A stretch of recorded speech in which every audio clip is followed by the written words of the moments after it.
Rất vui được gặp lại quý vị trong buổi phát truyện buổi tối ngày hôm nay và khung giờ phát sóng hàng ngày trên kênh. Và quý vị thân mến, hôm nay thì Thuận sẽ đọc cho quý vị nghe hai câu chuyện. Câu chuyện đầu tiên của tác giả Vương Quyền, câu chuyện thứ hai là của tác giả Mạnh Ninh và người cùng sáng tác là tác giả Hoài Thu. Hai câu chuyện theo hai lối văn chương khác nhau của những người tác giả khác nhau, nhưng đều có những điểm thực sự rất là hấp dẫn và thu hút với Thuận. Và câu chuyện đầu tiên của tác giả Vương Quyền kể về một anh chàng, anh ta làm nghề trộm mộ. Và cũng chính vì chọn lựa một cái nghề mà không ai dám làm, khiến cho anh ta đã gặp rất là nhiều những điều kinh khủng trong cuộc sống. Để rồi chính cái sự lòng tham của anh ta đã dẫn tới những kết cục đau thương. Câu chuyện sẽ được diễn biến ra sao? Mời quý vị cùng đón nghe ngay sau đây. Tiếng đạp thắng của chiếc xe tải vừa mới tấp vào lề giữa một con đường đất khói bay mù mịt. Ở trước đầu xe có một gã đàn ông tuổi ngoài 40, trên vai khoác một cái túi xách đang ngoắc tay ra dấu, ngỏ ý muốn xin đi nhờ xe. Khi xe vừa tấp vào trong lề, gã ta thụt lùi vô trong, chờ cho xe dừng hẳn. Ngay khi cửa xe vừa mở ra thì ngồi ở phía vô lăng là một người đàn ông hơn 50, đầu đội nón, thân hình cao gầy với nước da đen sạm vì rám nắng. Ông ta nhìn thấy gã rồi nở một nụ cười thân thiện, rồi nói: "Nè, lên xe đi bay, định đi đâu đây?" "Dạ, chú cho tôi đi nhờ xe đến xã Bình Thạnh nghe. Từ sáng đến giờ tôi xin mà không có xe nào cho đi cả. May mắn sao gặp được chú đó." Vừa nói, gã vừa nhấc chân trèo lên đầu xe tải. Ông tài xế thấy gã tay khoác cái túi xách đã cũ thì lại cất tiếng: "Ủa, mà chú mày đi đâu mà vác cái túi xách coi bộ thấy nặng vậy? Đưa đây tao đỡ hộ cho." "Dạ thôi được rồi chú, con xách được rồi." Vừa dứt lời thì gã cũng yên vị được chỗ ngồi của mình.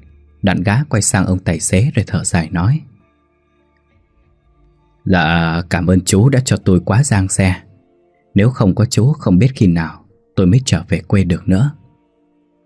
Ông tài xế nghe gã nói cảm ơn thì bật cười khách sáo: "Có gì đâu mà cảm ơn. Thấy tiện đường nên tôi mới giúp mà. Mà cậu tên là gì? Quê ở đâu vậy?" Suốt đoạn đường ở trên xe, cả hai trò chuyện với nhau thì ông tài xế được biết gã tên là Hợi, buôn bán làm ăn ở trên thành phố. Nhưng vì thất bại nên gã mới quyết định quay về quê để tìm kế khác sinh nhai.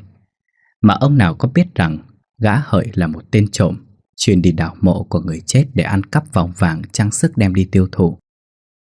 Trong túi xách của gã, hầu hết vật dụng bên trong đều dùng để phục vụ công việc trộm mộ của gã mà thôi.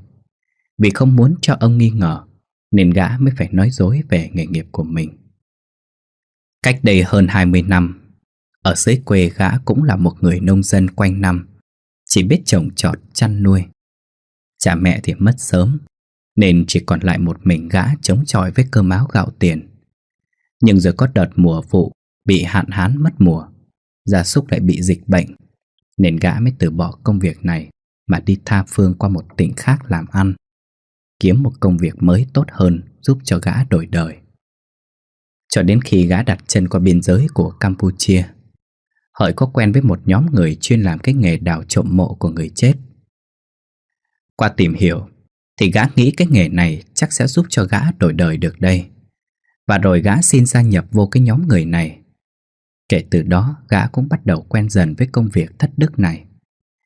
Tuy ban đầu cũng có chút sợ hãi, nhưng vì giấc mơ làm giàu nên gã không từ mọi cách để có thể kiếm thật nhiều tiền.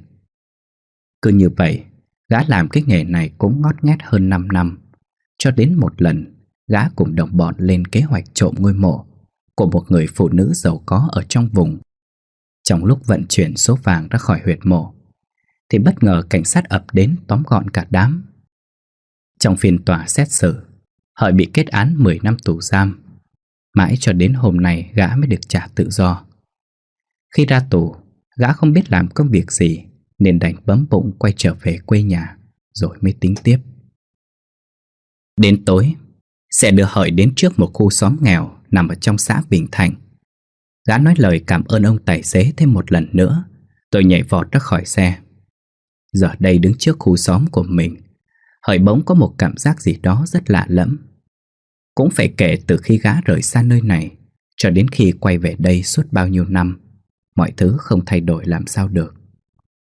Bấy giờ, Hợi đứng im một chỗ hít thở thật sâu, rồi mới từ từ tiến vào trong khu xóm. Vừa đi, gã vừa ngó nghiêng xung quanh, thấy nơi này mọi thứ có chút thay đổi riêng. Riêng nhà cửa thì vẫn còn thưa thớt lắm. Cái thứ ánh sáng duy nhất mà gã nhìn thấy là những ánh đèn leo lét từ một vài căn nhà lá sập xệ rọi hắt ra bên ngoài. Đêm nay trời không trăng sao, gió khuya thổi vù vù trên con đường đất, làm cho gã chợt thấy lạnh toát cả người. Khi đến bên thửa ruộng nằm giữa cánh đồng rộng lớn, Hợi bỗng thấy có một người đang lom khom soi đèn ở dưới ruộng.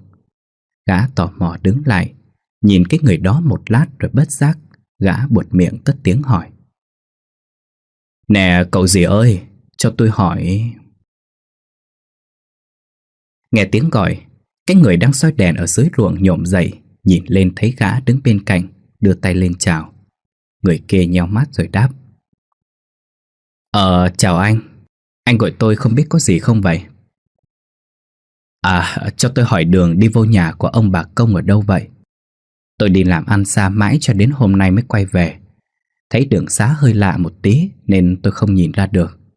Cậu làm ơn chỉ giúp tôi với." Người thanh niên kia nhìn Hợi bằng ánh mắt tò mò xen lẫn có chút hoang mang như sợ hãi một điều gì đó. Suy nghĩ một lúc, bất giác anh ta nhấc đôi chân đã lấm lem bùn đất đi lại phía anh ta. Đoạn anh ta gọi gã ngồi xuống rồi thật thà nói: "Ủa, chú đi tới nhà của ông bà Công làm cái gì vậy? Bộ chú không biết gia đình ông bà chết đã mấy năm nay rồi hay sao? Bây giờ ở khu đất của ông bà bị cái nước ao nó nhấn chìm xuống dưới cả rồi." Hợi nghe vậy thì thoáng có chút kinh ngạc, bởi gã biết nhà của ông bà Công thuộc diện giàu nhất ở cái xã này, bởi dòng họ của ông khi xưa cũng có người làm quan cho Pháp. Gia đình ông Công ruộng đất phải nói rất là nhiều, gà vịt trâu bò có đến cả 100 con. Hầu hết người dân ở đây đều đến làm thuê cho nhà của ông. Không như những điền chủ đương thời khác, ông bà Công ăn ở nhân đức lắm. Những người nông dân thuê ruộng của nhà ông những năm nào bị mất mùa đói kém, ông bà đều không bắt đóng tiền, mà ngược lại cấp cho gạo thóc để có cái mà ăn. Còn năm nào mùa màng bội thu, ông bà còn thưởng thêm tiền, nên ông bà được mọi người quý mến lắm. Nhưng rồi cho đến một đêm nọ, gia đình ông bà Công gặp phải một toán cướp nằm vùng ở biên giới Campuchia. Biết được nhà ông bà Công có nhiều của cải, nên bọn chúng mới mò sang đến đây để cướp của. Phần vì những năm đó chiến tranh loạn lạc, tình hình biên giới lại căng thẳng, nên khi xảy ra chiến sự, giặc cướp nổi lên khắp nơi, làm cho chính quyền khó bề kiểm soát được. Huống hồ xã Bình Thạnh lại là một huyện nằm sát biên giới, hỏi làm sao mà không tránh khỏi được. Đêm hôm ấy, khi nhà ông bà Công đang yên giấc, thì từ bên ngoài một toán cướp khoảng 4-5 tên xông vào nhà. Nhanh như cắt, ngoài ông bà ra thì còn có một đứa con trai 3 người giúp việc. Tất cả trong một đêm đều bị bọn chúng cướp sạch, giết sạch. Nhưng do tính ông Công luôn cẩn thận, nên trước khi thảm cảnh xảy ra, ông đã nhanh trí giấu hết tiền vàng sau khu đất mộ phần của dòng họ ông. Bọn cướp khi đó chỉ lấy được một số ít tư trang tiền bạc mà thôi. Riêng những món đồ cổ quý giá, chả hiểu làm sao mà bọn chúng lại không lấy đi. Cho đến trời tờ mờ sáng, khi gà vừa gáy tiếng thứ nhất, những người nông dân bắt đầu ra ruộng sớm để làm việc, thì ai nấy đều kinh hoàng khi phát hiện ra cả gia đình ông bà Công đều đã bị giết chết, máu me loang nổ khắp nền đất. Có xác bị chém mất đầu, mất tay chân, nằm rải rác khắp nơi ở trong nhà. Nhưng lạ một điều, chỉ trong một thời gian ngắn thôi mà mùi hôi của những xác chết tỏa ra nồng nặc, làm cho ai nấy đều xanh mặt, nôn thốc nôn tháo ra. Những thanh niên trong xóm phải lấy hết can đảm mới có thể kéo những cái xác ra bên ngoài để bắt đầu công việc mai táng. Vì cả nhà ông đều đã chết, nên người trong xóm thương tình mới gom góp lại với nhau, người ra sức, người ra của. Cuối cùng cũng dựng được cho gia đình ông mấy cái nấm mộ, cùng với những đồ vật còn sót lại trong nhà, chôn chung ở sau khu đất dòng họ. Trừ 3 người giúp việc ra, tổng cộng có 9 ngôi mộ được hình thành. Kể từ khi gia đình ông Công gặp nạn, người trong xóm vẫn thường hay đến mộ ông để tế bái. Cách đây 7 năm, xã Bình Thạnh chịu ảnh hưởng của một cơn bão, khiến cho mặt ao sau khu nhà ông càng lúc càng dâng lên bờ. Vì nhà ông nằm ở địa thế trũng, nên trước đây mặc dù năm nào ông cũng cho người đổ đất lấp nền, nhưng cứ hễ đến mùa mưa bão thì nơi đây lại bị ngập trong biển nước. Đến khi ông có quyết định tìm mua một khu đất khác thì sự việc đã rồi. Đến một ngày rằm tháng 7, người dân trong xã lại chứng kiến thêm một cảnh tượng hết sức rùng rợn, là 9 ngôi mộ trong gia đình ông Công đều đã bị nước trong ao nhấn chìm cả xuống cái dưới đáy.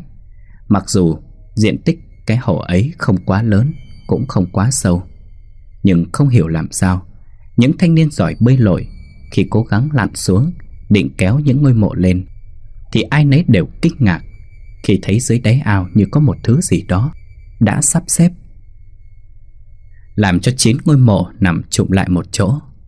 Lúc bấy giờ, những thanh niên gắng sức kéo những ngôi mộ kia lên, nhưng không tài nào xê dịch đi được. Và rồi họ đành phải để những ngôi mộ ấy ở dưới ao cho đến tận bây giờ. Trở lại với thực tại, khi Hợi nghe anh thanh niên kể về 9 ngôi mộ dưới đáy ao, song trong đầu gã bỗng hiện lên một ý nghĩ rất táo bạo, cũng không kém phần bệnh hoạn. Gã quyết định xem xét và chọn một đêm tối trời khi mọi người trong xóm đã yên giấc, gã sẽ tự thân lặn xuống đáy ao để tìm kiếm vàng bạc hoặc một món đồ cổ quý giá nào đó đem đi bán. Hợi tin rằng với tài bơi lội sẵn có của mình thì việc này xem ra cũng không khó khăn làm mấy, mặc dù gã chưa trộm mộ dưới nước bao giờ. Tuy vậy, để chắc chắn 9 ngôi mộ kia vẫn còn ở dưới đáy ao, gã vợ thắc mắc hỏi lại anh thanh niên: "Mà nè, cậu có chắc là 9 ngôi mộ kia còn ở dưới đáy ao không? Bộ suốt bao nhiêu năm qua nó không trồi lên hay nứt cái hòm ra sao?" "Tôi không có biết, tôi nghe mấy ông bà trong xóm kể lại như vậy đó. Cái lúc phát hiện ra cả gia đình ông bà Công chết thì tôi chỉ mới hơn có 10 tuổi thôi mà. Tôi đâu có chứng kiến tận mắt đâu." Hợi nghe xong thì ậm ừ, đôi mắt gã chợt nheo lại như đang âm thầm tính toán một điều gì đó.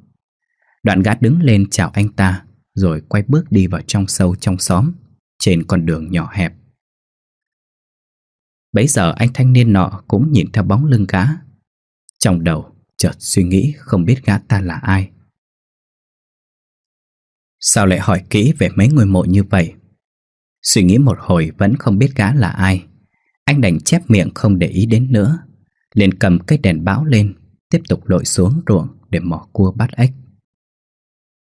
Đi thêm một đoạn, Hợi mới đến một khu đất bỏ hoang, chỉ còn trơ trọi duy nhất một cái chổi lá rách nát.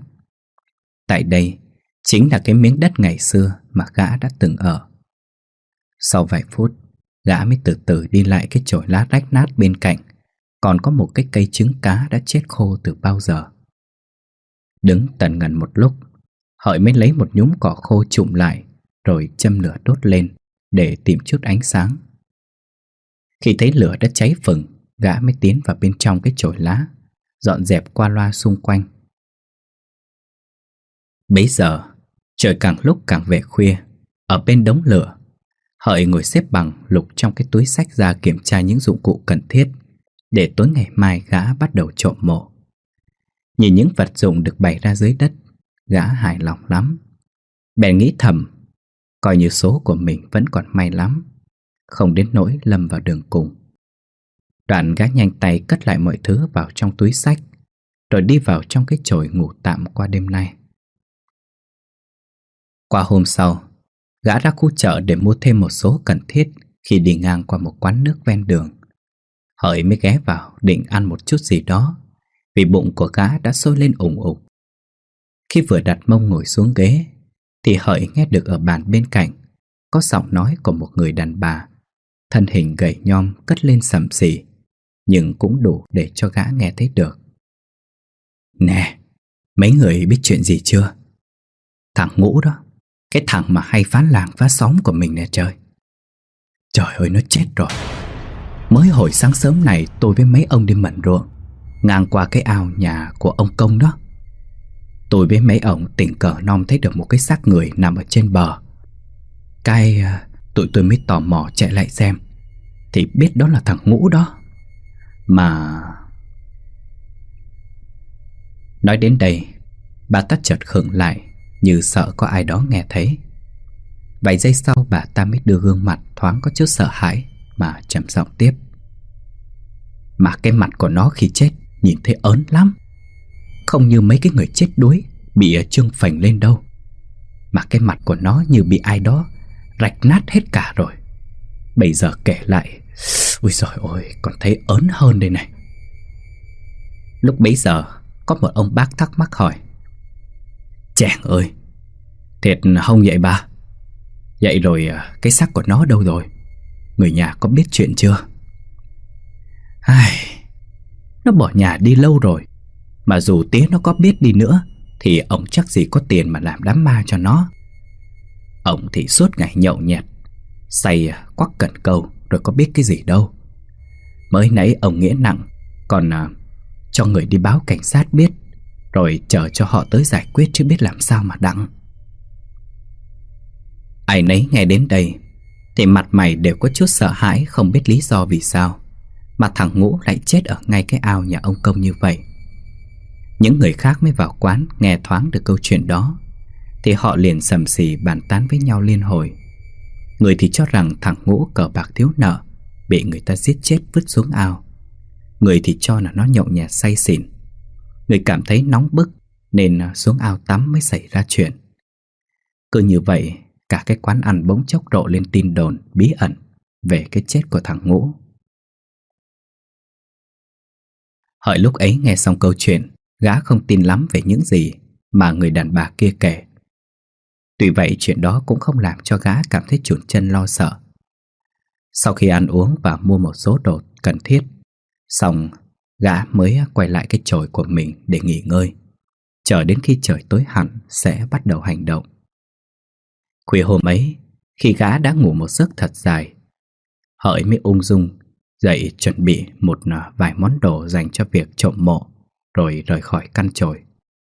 Trên đường đi, trong lòng gã bỗng cảm thấy rất phấn khởi, xen lẫn với hồi hộp. Vì nội nhật ngay trong đêm nay thôi, cuộc sống của gã sẽ rẽ qua một bước. Gã sẽ rời khỏi nơi này, đến một tỉnh khác không ai biết đến mình để lập nghiệp. Hôm nay là ngày rằm. Ngoài trời lúc này sương bắt đầu xuất hiện, kèm theo những cơn gió vù vù thổi hắt qua người, làm cho Lợi khẽ run lên vì lạnh. Đi được một lúc, gã rẽ vào một khúc cua khá nhỏ hẹp với hai bên là những rặng tre mọc tùm, che lấp đi ánh trăng đang chiếu rọi xuống đất. Vài phút sau, cuối cùng Hợi cũng đến nơi.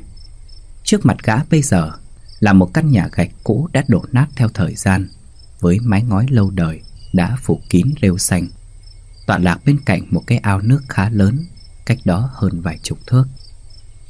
Tàn lá từ trên cây me cổ thụ rơi vương vãi khắp mái ngói, và trước sân càng làm cho không khí ở đây trở nên u ám và lạnh lẽo. Hợi đứng cạnh bên hiên nhà quan sát cảnh vật xung quanh nơi đây. Chính tại căn nhà của ông Công, từng được xem là biểu tượng sự giàu sang của xã Bình Thành, người ra vô tấp nập, mà cho đến bây giờ mọi thứ lại trở nên điều hiu ảm đạm như thế này.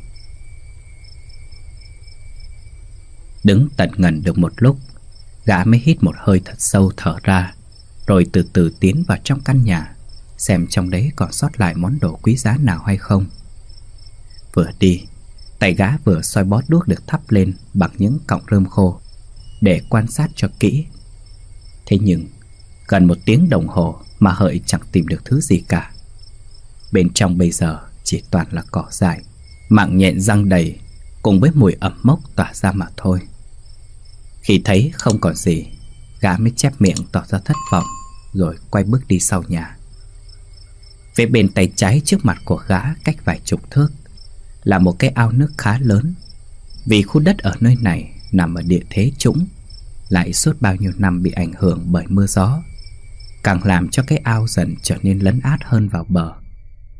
Khi này Hợi đã tiến gần sát đến bờ ao. Nhưng lạ một điều là xung quanh cái ao tuyệt nhiên không hề có một ngọn cây cọng cỏ nào. Mặc quanh bờ chỉ trơ trọi là những lớp đất bùn đen nhẹm, trông thật kỳ quái. Gã đứng nhìn ngó xung quanh cái ao. Dưới ánh trăng đêm, mặt ao vẫn phẳng lặng không một chút gợn sóng, tựa như một cái gương khổng lồ, mặc cho gió vẫn đang vù vù thổi. Hợi đứng thơ thẩn nhìn lên trời, đoán chắc giờ này cũng đã quá khuya. Bất chợt, gã khom người xuống, lấy trong túi xách ra một cái đèn pin soi ở dưới nước, một thanh sắt và một đạo bùa mà trước kia gã lén học lỏm từ trong nhóm người trộm mộ mà gã đã đi theo. Đoạn gã cởi quần áo, đôi dép lê ra, bước lại sát mặt ao. Tay gã cầm một đạo bùa được vẽ chi chít những đường nét ngoằn nghèo khó hiểu. Hợi đứng đó đưa ánh mắt quan sát dưới mặt ao, rồi nhanh như cắt, gã quăng lá bùa xuống dưới nước. Nhưng kỳ lạ thay, lá bùa vừa chạm vào nước thì nó liền trôi lềnh bềnh. Nó cứ trôi gần đến giữa mặt ao rồi mới chìm hẳn xuống dưới. Gã nhìn thấy được thì nhếch miệng cười thầm, vì biết chắc chắn 9 ngôi mộ ấy vẫn còn nằm dưới, ngay vị trí mà lá bùa chìm xuống. Hợi đứng đó, khởi động tay chân vài phút, rồi gã mới hít lấy một hơi thật sâu. Tay cầm lấy đèn pin cùng với thanh sắt không suy nghĩ nhiều, gã liền nhảy vọt, lặn một hơi xuống cái ao. Cái ao cũng không sâu lắm, thoáng chốc gã đã lặn xuống gần sát cái đáy ao. Dưới ánh đèn pin, gã thấy trước mắt mình đúng thật là có những ngôi mộ đang nằm yên ở dưới đó. Khi bơi đến một cái ngôi mộ gần nhất, gã nhanh tay lấy thanh sắt cố gắng nạy cái nắp quan tài ra. Thì bất ngờ, chỉ sau vài động tác khéo léo, Hợi cũng nạy được cái nắp quan ra. Vừa soi đèn vào trong quan, gã cảm thấy kinh ngạc, vì cái xác nằm ở bên trong không hề trồi lên, cũng không hề tan rã ra, mặc dù nó đã nằm ở dưới nước suốt bao nhiêu năm qua. Khi này, Hợi bỗng thấy mình gần hết hơi. Trong tích tắc, gã thấy trên cổ của cái xác có một cái kiềng bằng vàng lấp lánh. Gã liền nhanh tay giật phăng cái kiềng vàng, làm cho xương cổ của cái xác đứt lìa ra, rồi nhẹ nhàng trồi lên mặt nước để lấy không khí. Ngay cái lúc Hợi đang thở lấy thở để, định bụng sẽ lặn xuống tiếp, thì bất thình lình gã thoáng thấy ở dưới ao có nhân dáng của một cái đầu người, tóc tai rũ rượi, cũng đang trồi lên đến chỗ của gã. Quá hoảng hốt, gã nhanh chóng bơi vào bờ vì sợ cái thứ ấy kinh tởm. Vừa trèo lên bờ, Hợi quay đầu lại nhìn thì không thấy cái thứ kia đâu cả. Mặt ao vẫn đang nhấp nhô rợn sóng vì tiếng quẫy đạp nước mới nãy của gã. Còn lại thì không hề có một thứ gì nổi lềnh bềnh hết. Thấy vậy, gã thở phào nhẹ nhõm, ngồi bệt xuống đất, tim vẫn đập theo từng nhịp. Gã cho là có thể mắt mình tiếp xúc với dưới nước nhiều nên mới nhìn nhầm mà thôi. Đoạn gã đưa tay phải lên nhìn thì thấy rõ cái kiềng bằng vàng được đính thêm vài viên đá quý đang phát ra thứ ánh sáng lấp lánh. Gã hài lòng lắm, biết chắc đây là món đồ đắt giá, sẽ bán được nhiều tiền lắm đây. Ngắm nghía một lúc, gã lại nhìn xuống cái ao lưỡng lự vài giây, rồi bất giác từ đâu có một luồng hơi lạnh phả vào sau lưng, làm cho gã rùng mình hắt hơi mấy cái liền. Cắt đứt cái dòng suy nghĩ ấy, Hợi mau chóng mặc quần áo vào, bỏ cái kiềng vàng và đồ nghề vào trong túi xách, rồi chạy nhanh về lại cái chổi của mình. Khi gã vừa đi khỏi cái ao, thoáng chốc ở dưới có một nhân dáng kinh dị đang đưa đôi mắt đỏ ửng trồi lên, nhìn theo bóng lưng của gã. Qua ngày hôm sau, Hợi bắt xe ra trung tâm thị xã đến một tiệm cầm đồ để rao bán cái kiềng bằng vàng mà mình đã lấy được. Khi vừa bước vào cửa tiệm, gã thấy có một người đàn ông tuổi độ 50, mắt đeo cặp kính, đang ngồi trên ghế lau chùi một cái bình hoa. Đoán chắc có thể đây là chủ tiệm cầm đồ nên gã mới vui vẻ bước lại gần. Lúc này chủ tiệm vừa thấy gã thì ung dung hỏi: "Cậu cần gì?" Dạ, ở đây chú có cầm vàng không vậy? Vừa nói, gã vừa lấy ra một cái kiềng bằng vàng đính đá lấp lánh đến trước mặt ông. Đoạn ông chễ cặp kính xuống nhìn cho rõ cái kiềng, rồi nghi ngờ hỏi: Cái kiềng này là của cậu à? Quý như vậy sao cậu lại đem đi cầm? Nhà tôi đang gặp khó khăn nên cần tiền để giải quyết một số chuyện. Ông yên tâm đi, đây là cái kiềng vàng gia truyền của gia đình tôi. Đó không phải là hàng giả đâu mà ông sợ. Không tin thì ông cứ cắn thử xem. Ông chủ tiệm nghe vậy thì cũng cầm cái kiềng lên cắn mạnh thử, thì thấy rắn chắc vô cùng. Ngắm nghía thêm một lát thấy đúng là vàng thật, lại còn có gắn viên đá quý vào. Suy nghĩ vài giây, bấy giờ ông ta mới hài lòng nói: Được rồi, cậu định cầm bao nhiêu? Thì ông định giá cái kiềng này bao nhiêu? 2.000 đồng. Nghe cái giá của cái kiềng, Hợi chợt thắc mắc hỏi lại: Cái gì? Ông xem lại kỹ coi. Cái kiềng vàng đính đá quý như vậy mà ông chỉ trả có 2.000 thôi hả? Thì có đính đá tôi mới trả 2.000 đó. Vậy là nhiều lắm rồi. Thế bây giờ cậu có cầm không? Gã nghe vậy thì vân vân, suy nghĩ. Nhưng rồi cuối cùng gã đành chấp nhận với số tiền đó. Vì ban đầu gã đoán rằng cái kiềng vàng này ít nhất cũng phải hơn 10.000, chứ chả ít. Mà thôi, với gã vì dù sao có người mua còn hơn không. Phần ở khắp cái xã này, ngoài cái tiệm cầm đồ này ra thì đâu còn tiệm Kim Hoàn hay tiệm cầm đồ nào khác nữa. Sau một lúc giao dịch kiểm tra lại số tiền, Hợi mới vui vẻ đi ra ngoài. Và việc đầu tiên mà gã làm chính là đi ăn một bữa cho thật ngon. Vì từ ngày ra tù đến nay, gã chả ăn uống được gì ra hồn. Với lại, gã cũng suy tính lại đêm nay sẽ quay trở lại cái ao để lấy thêm một vài món đồ quý nữa, rồi quyết định rời khỏi nơi này lên thành phố sinh sống. Sau khi ăn xài thỏa thích, đến chiều gã mới quay trở lại khu xóm nghèo của mình. Khi đi ngang qua một cái khoảnh sân nơi có mấy ông bác lớn tuổi đang ngồi chơi cờ tướng. Thấy vậy, gã cũng ham vui đi lại xem mọi người chơi cờ. Lúc đi đến gần, Hợi thoáng thấy có một nam thanh niên chạy lại, nói với giọng hoang mang: Mấy chú ơi, cái ao nước nhà ông Công ấy đột nhiên trở nên đen ngòm kia kìa. Mấy chú qua mà xem. Năm ông chú đang ngồi chơi cờ nghe thấy vậy thì một ông lên tiếng hỏi: Chàng ơi, mày nói cái gì kỳ vậy? Cái ao nước đó đến xưa giờ có gì lạ đâu, trừ cái chết của thằng Ngũ ra thôi.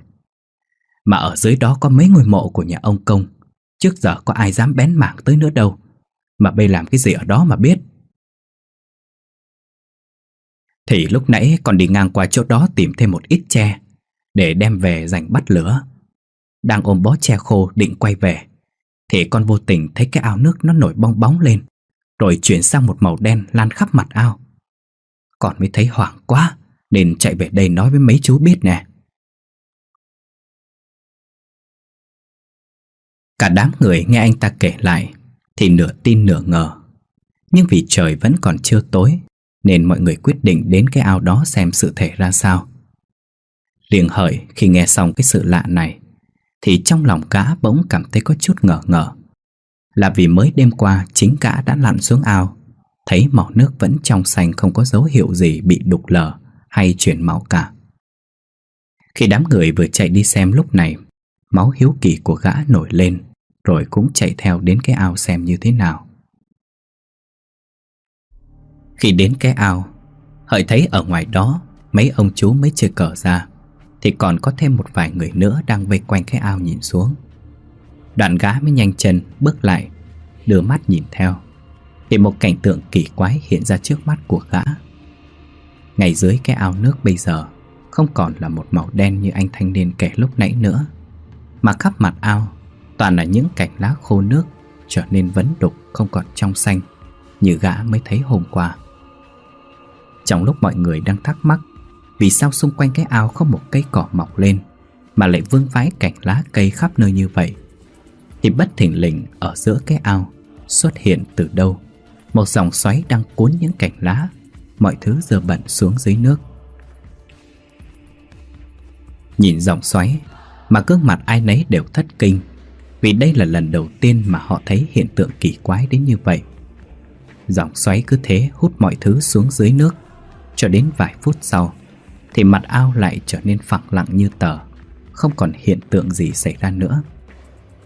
Màu nước liền trở nên trong xanh như ban đầu.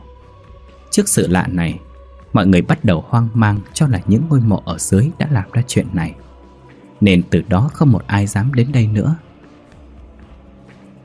Riêng bản thân Hợi, tuy có chứng kiến cái hiện tượng vừa nãy, nhưng rồi gã cũng tự trấn an mình, cho đó có thể là hiện tượng bất thường của thời tiết mà thôi. Phần vì bản thân của gã sợ thì cũng có sợ, nhưng những chuyện ma quỷ gã chưa gặp qua lần nào, mà nếu có thì gã cũng chỉ nghe qua lại, qua cái lời kể của cha mình, của các cụ lớn tuổi, và gã cũng đâu chắc gì mấy cái câu chuyện đó là thật bao giờ.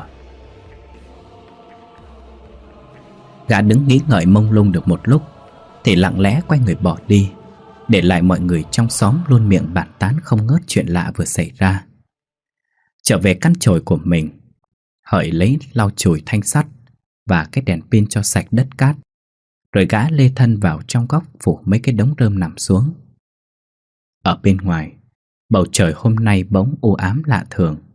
Gió bắt đầu hiu hiu thổi nhẹ nhẹ đến chỗ gã đang nằm.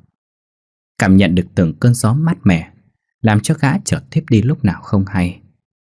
Hợi đang ngủ thì bị đánh thức bởi những tiếng kêu ken két chói tai, như có ai đang xê dịch một cái thứ gì đó rất nặng. Gã vẫn nằm im, mắt lúc này mở lên lao láo, nhìn ngó ra bên ngoài. Nhưng tầm nhìn của gã lại che mất bởi mấy cái lá dừa khô mà gã dựng tạm để làm cửa ra vào. Trong lòng gã khẽ bực mình, không biết là đám người nào đang làm cái gì mà gây ồn ào ảnh hưởng đến giấc ngủ của mình như vậy. Quá tò mò, Hợi liền rón rén ngồi lên, bước nhẹ đến bên cửa, đẩy nhẹ tấm lá dừa khô nhìn ra bên ngoài. Dưới ánh sáng của đêm trăng pha lẫn hơi sương, gã lờ mờ trông thấy ở trước căn chòi của mình có 9 cái quan tài đã được ai đó đặt ngay ngắn thành một hàng ngang. Khi này, gã có chút hoang mang, bèn dụi mắt của mình để nhìn cho kỹ lại, thì 9 cái quan tài ấy vẫn còn nằm đó. Trong lòng gã có chút chột dạ, nhưng với tính cách can dạ của mình, Hợi khom người xuống, vớ lấy khúc củi khô thật dài, rồi lặng lặng đi ra bên ngoài, xem xét thực hư như thế nào. Vì trong đầu của gã chỉ nghĩ rằng có thể do những người nào đó cố tình hù dọa mình, hoặc cũng có thể ở trong xóm có người nào đó vừa mới mất. Nhưng vì gặp sự cố nào đó nên họ mới để tạm mấy cái quan tài ở lại đây. Nhưng nói gì thì nói, gã vẫn không bao giờ tin cái gọi là ma quỷ hiện hình. Khi này, gã tiến sát lại đến một cái quan tài nằm ở giữa. Nhìn bên ngoài thì Hợi biết đây là cái quan tài đã có từ rất lâu rồi, bởi nó được làm bằng một loại gỗ quý, không hề bị mục rữa đi. Gã nhìn xung quanh mấy cái quan tài khác ngoài 4 cái quan được làm bằng gỗ quý ra, thì những cái còn lại đều đã phủ rêu xanh mục rữa gần hết rồi. Đứng nhìn cái quan tài được làm bằng loại gỗ quý, dường như lòng tham trong con người của gã đã lấn át đi nỗi hoang mang lo lắng lúc ban đầu. Đoạn Hợi mới tò mò tiến sát lại, ngắm nhìn cái quan tài khắp lượt. Nhìn cái nắp hòm vẫn chưa được đóng lại kỹ càng. Cái lúc gã định bụng nhấc cái nắp quan tài lên để kiểm tra, thì bất thình lình gã nghe bên tai mình vang lên một loạt những âm thanh nghe thật ma quái, kèm theo đó là những tiếng cười man dợ, làm cho gã giật thót mình lùi lại phía sau, suýt ngã nhào xuống đất. Gã trợn trừng đôi mắt nhìn khắp lượt, thấy xung quanh nơi này không hề có bóng dáng của một người nào hết. Nhưng cái âm thanh hỗn tạp ấy vẫn cứ vang lên như xoáy vào tai của gã. Cái lúc gã hoảng sợ định nhấc chân chạy đi, thì đột nhiên 9 cái quan tài bất ngờ đồng loạt bung nắp rớt xuống đất. Ở bên trong, những cái xác chết với hình thù kinh dị bắt đầu trồi lên khỏi cái quan tài. Lúc bấy giờ, mắt Hợi như lạc thần, miệng há hốc ra, tim như ngừng đập, vì kinh sợ bởi cái hình ảnh trước mắt. Đôi chân run run, gã liền khuỵu xuống đất, miệng ấp úng không thét lên được lời nào. Thì bất giác ở phía tay trái của gã có một cái xác của người đàn bà. Đầu bị đứt lìa, toàn thân đã mục rữa. Đi dưới cánh tay của bà ta là một cái đầu đã biến dạng đến méo mó, hai hốc mắt trũng sâu đen ngòm, với lớp da nhăn nhúm trông rất kinh tởm. Bà ta ôm lấy cái đầu của mình, rồi cất cái giọng nói như giận dữ: "Trả kiềng vàng lại cho tao. Mày trả lại đây." Vừa nói xong, vong quỷ người đàn bà vừa lướt lại đến chỗ của Hợi, làm gã thất kinh hồn vía, lấy hết sức lực mà la toáng lên. Cho đến khi gã phản xạ ngồi bật dậy thì mới biết chuyện đáng sợ vừa rồi chỉ là một cơn ác mộng mà thôi. Người của gã bây giờ mồ hôi nhễ nhại, ướt đẫm hết lưng áo. Vừa thở, gã vừa đưa tay lau đi những giọt mồ hôi còn đọng lại ở trên trán, rồi mệt mỏi ngồi dậy, vì gã cảm thấy toàn thân bây giờ hơi nhức mỏi, cần phải vận động gân cốt. Đứng xoay hông được một lát, Hợi nhìn ra ngoài, thấy trời lúc này đã tối hẳn. Tiếng côn trùng ở ngoài cánh đồng kêu râm ran, nghe rợn hết cả người.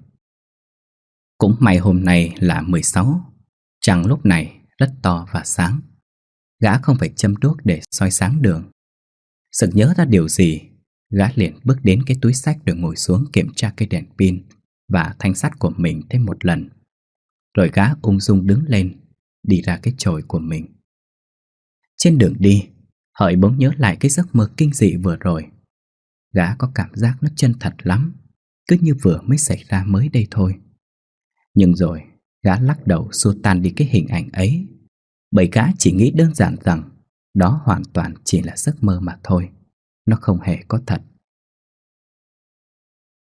Tự trấn an bản thân mình một hồi, gã mới yên tâm mà can đảm đi tiếp. Đến nơi, gã lấm lét nhìn xuống mặt ao, thấy cảnh vật cũng không khác gì như đêm hôm qua. Hợi mới hồ hởi cởi nhanh quần áo của mình, rồi cầm thanh sắt với cây đèn pin hít thở thật sâu, lấy hơi rồi nhảy thẳng xuống nước. Ở dưới nước, gã thấy 9 ngôi mộ vẫn đang nằm tại đó. Ngay cái lúc gã bơi đến ngôi mộ đã được mình cậy nắp ra trước đó nhìn vào bên trong, gã có chút bất ngờ khi không thấy đầu của cái xác đâu nữa, nghĩ là nó có thể bị dòng nước cuốn trôi đi. Gã không quan tâm nhiều, bèn soi đèn vào trong cái quan tài.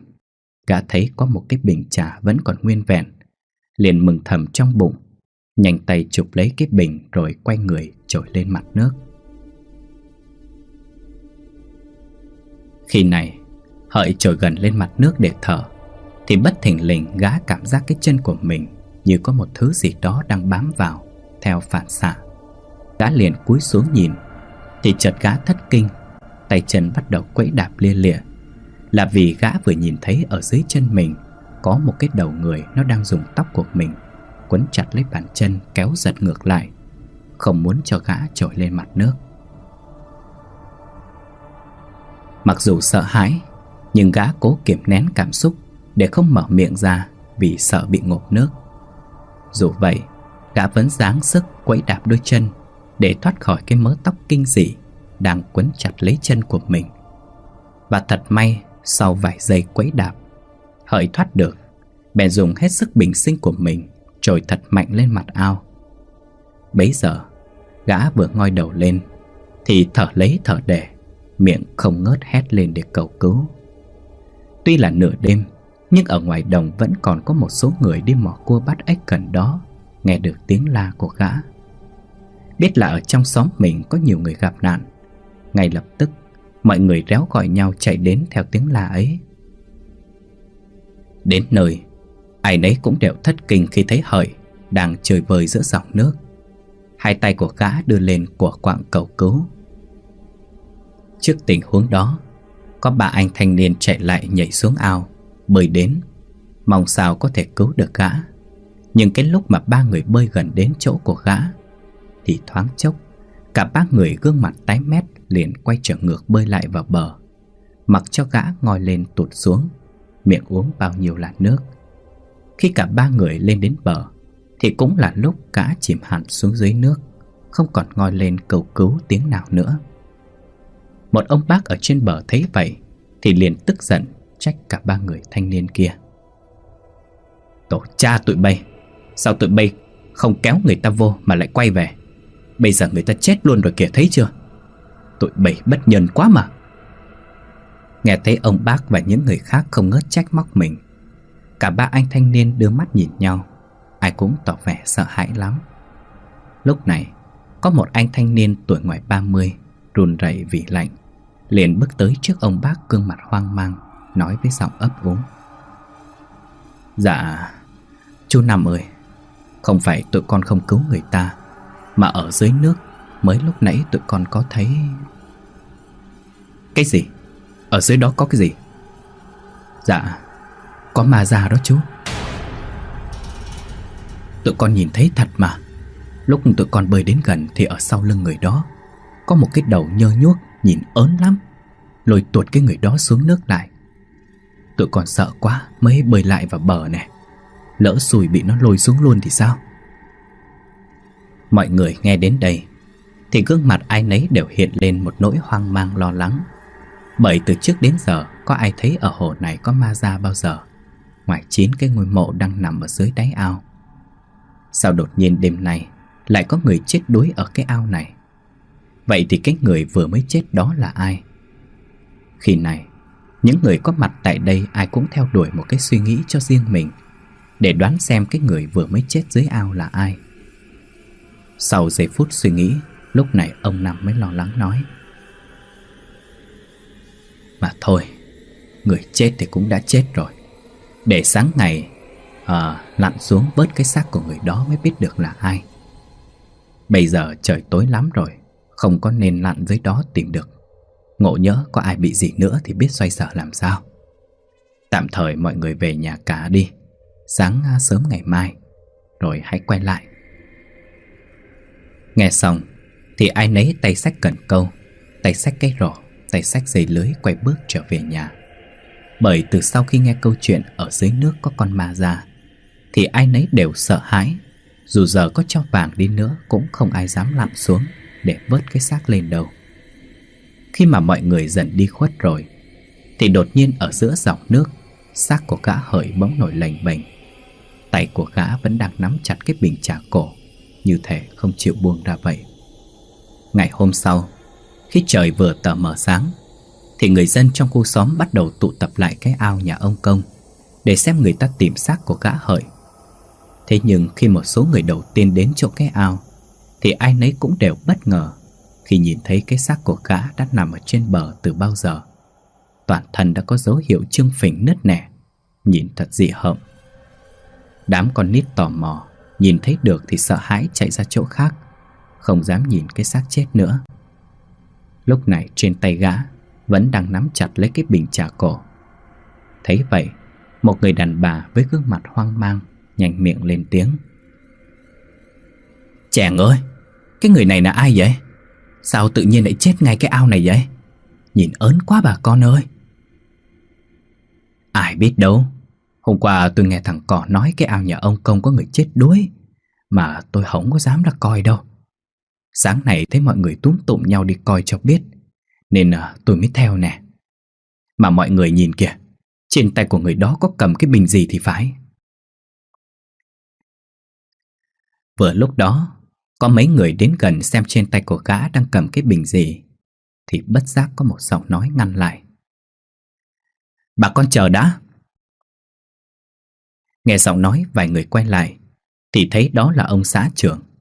Theo sau ông còn có 3-4 nhân viên cảnh sát, vì mới lúc nãy ông trên đường đến văn phòng xã, tình cờ nghe nói cái ao nhà ông Công có người chết đuối, thì ông bèn gọi cho cảnh sát đi theo mình để xem tình hình như thế nào.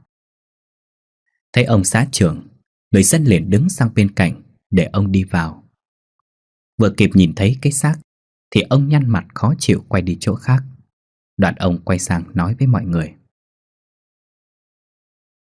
Bà con có biết người này là ai hay không? Ở đây có ai là thân nhân của người này không vậy?